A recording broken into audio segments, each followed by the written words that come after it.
Pag-usapan naman natin ang learning sessions. Nabanggit ko ang klase laang ng ALS ay sabihin natin 1 o 2 beses sa isang linggo. Bakit kaya ganun? Bakit kaya hindi araw-araw? Gusto mo ba araw-araw? Di ba hindi? Bakit hindi araw-araw? Bakit 1 beses or 2 beses lang ang klase?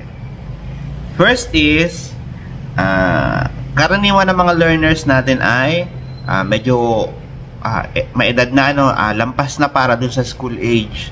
Kaya nga ang hinahanap natin ay 17, 18, yan, 19, 20 hanggang may edad na. So, since may edad na sila, panigurado, 2 bagay yan. May pamilya, tsaka may hanap buhay.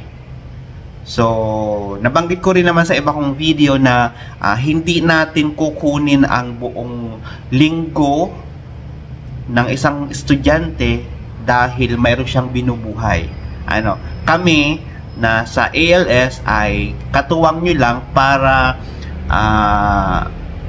magkaroon kayo ng diploma at para makapagpatuloy kayo sa pag-aaral.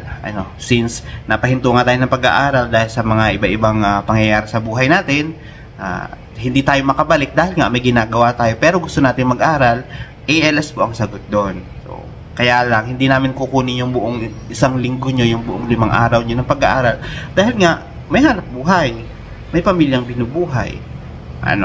So, ang magiging learning sessions natin is 1 beses or 2 beses lang sa 1 linggo. Ayan po, At kung halimbawa naman na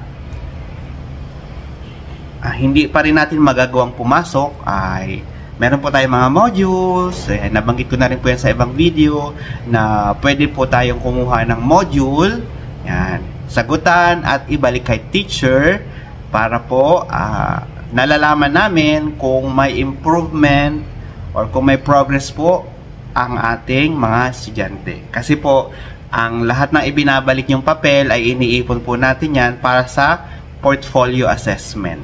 So, ayun lang para sa ating tanong na kung halimbawa may edad na, paano ang learning sessions, paano kung may trabaho, yun. Nasagot ko na po yung 3 tanong na yun dito sa segment na po. So, kung may iba pa pong tanong, comment lang po sa baba.